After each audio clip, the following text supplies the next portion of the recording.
তো ভিউয়ার্স, আজকের ভিডিওটা আপনারা যে যেখান থেকে উপভোগ করছেন, দেশ অথবা দেশের বাইরে, সকলকেই আন্তরিক শুভেচ্ছা। আমি আপনাদের সঙ্গে রয়েছি কৃষি পরামর্শ ইউটিউব চ্যানেলে রহিস। আজকের আলোচ্য বিষয় ভুট্টা পুতুই কেড়ে 8 থেকে 10 মণ ফলন কিভাবে বৃদ্ধি করব, এ নিয়ে আজকের আলোচ্য বিষয়। সম্মানিত ভুট্টা চাষি ভাইরা, ভুট্টা বীজ বাজার থেকে ক্রয় করে এনে জমিতে বপনের সময় একটি পকেটে 1 কেজি বীজের প্যাকেটে বিভিন্ন গ্রেডিংয়ের বীজ রয়েছে। এখানে ওই প্যাকেট থেকে আমি 100 গ্রাম বীজ পরিসংখ্যান করে দেখতে পাই যে এখানে 3টি স্তরের বীজ রয়েছে। সেই সাথে একটি প্রবাদ না বললেই না, ভুট্টা হলো মজার ফসল, 12 মাসেই ফলে, পশুর খাদ্য, মানুষের খাদ্য, জ্বালানি সবে মিলে। এখন এই 3টি স্তরের বীজকে এখন আপনাদের চোখের সামনে এখনই প্রকাশ করাবো। এই দেখেন, এটা এক প্যাকেটে 3 স্তরের বীজ পাওয়া যাবে।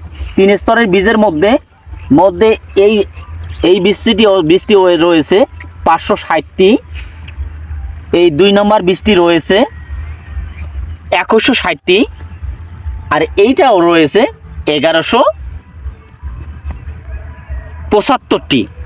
এই গাছটি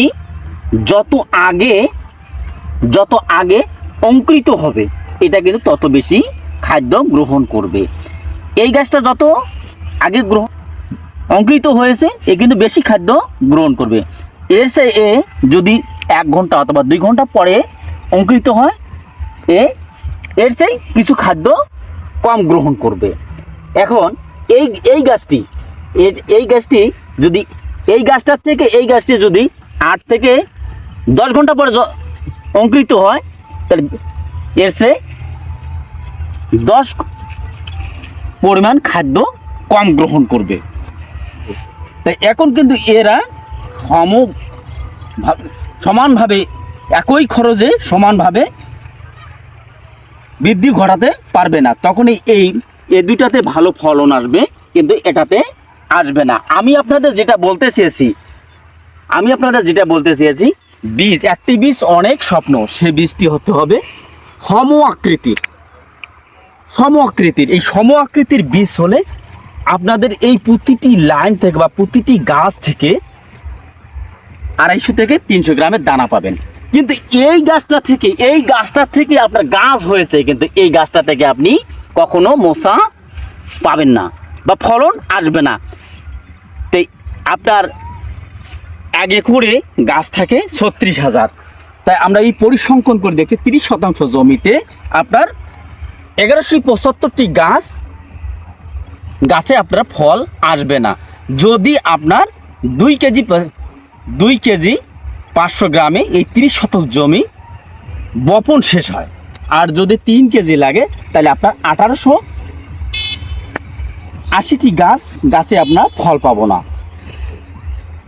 তাই আমরা এই নিনজা টেকনিকের মাধ্যমে এই ছোট ছোট বীজগুলো আমরা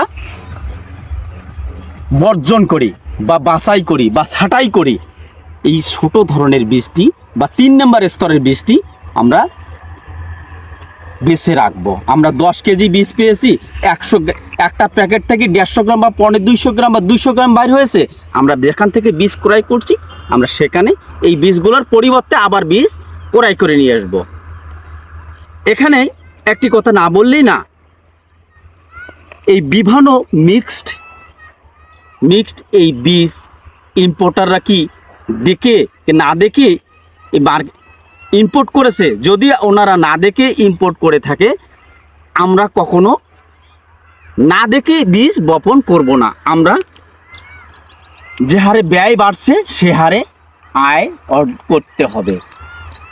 তা আজকের ভিডিওটি বেশি দীর্ঘায়িত করতে চাই না, আজকের ভিডিওটি এখানেই পরিসমাপ্ত ঘটাচ্ছি। ভুট্টা চাষ সম্বন্ধে বেশ কয়েকটি ভিডিও রয়েছে, আপনারা সকলেই মনোযোগের সহিত উপভোগ করবেন। আসসালাম।